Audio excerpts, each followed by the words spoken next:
Right on, man. We're going to keep the show going. I hope you guys are ready to laugh. We have some comics coming up to the stage. I'm sure you're going to enjoy it. This show is going to go on until at least 1 o'clock in the morning. So teachers, get your asses ready to go. It's tomorrow, all right. Our next comic coming to the stage, young gentleman have had the fun of getting to know a little bit, and you've seen him in the restroom, you've seen him at McDonald's, and you'll see him here.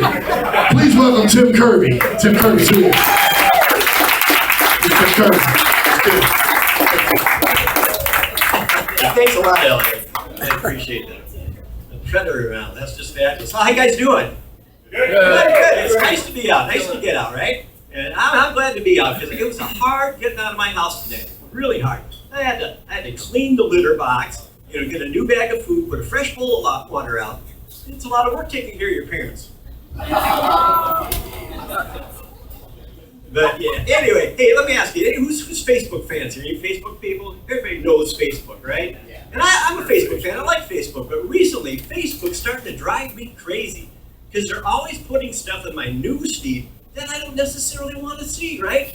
Like, for instance, last week they put a picture of a starving African child. A starving African child.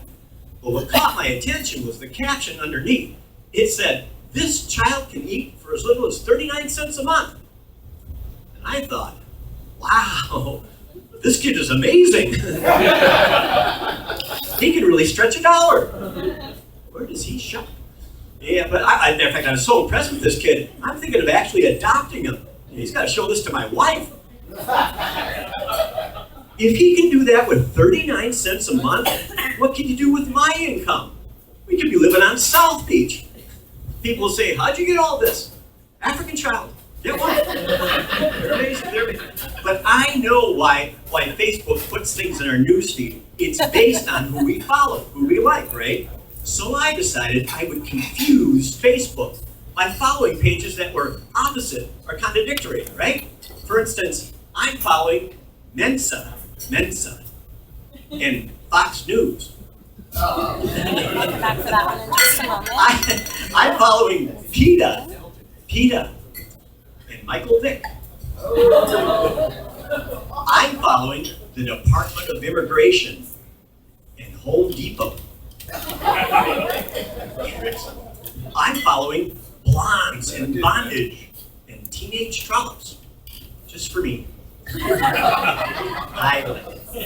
So I live in Boca Raton. I'm from Boca Raton. I live down there with my girlfriend. You know what? I just found out my girlfriend's suffering from a severe eating disorder. She's a vegan. Now, for those of you that may not know what a vegan is, this is a woman who refuses to put anything made of meat in her mouth. Oh, fantastic. Yeah, there's a lot more out there than I realized. But I didn't know how hard it is to be a vegan, how strict it is, Yeah, they got so many rules, Well, they can't eat meat, they can't eat fish, they can't smile. It's strict, it's tough, And she's always trying to convert me. Last week she took me to a vegan restaurant. Everything on the menu, 100% vegan. So I looked for something that I might like, and I saw something called garden tofu patties. Garden tofu, doesn't this sound? Yeah.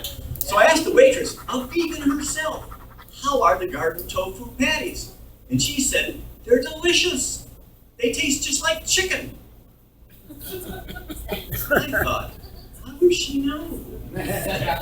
She's cheating.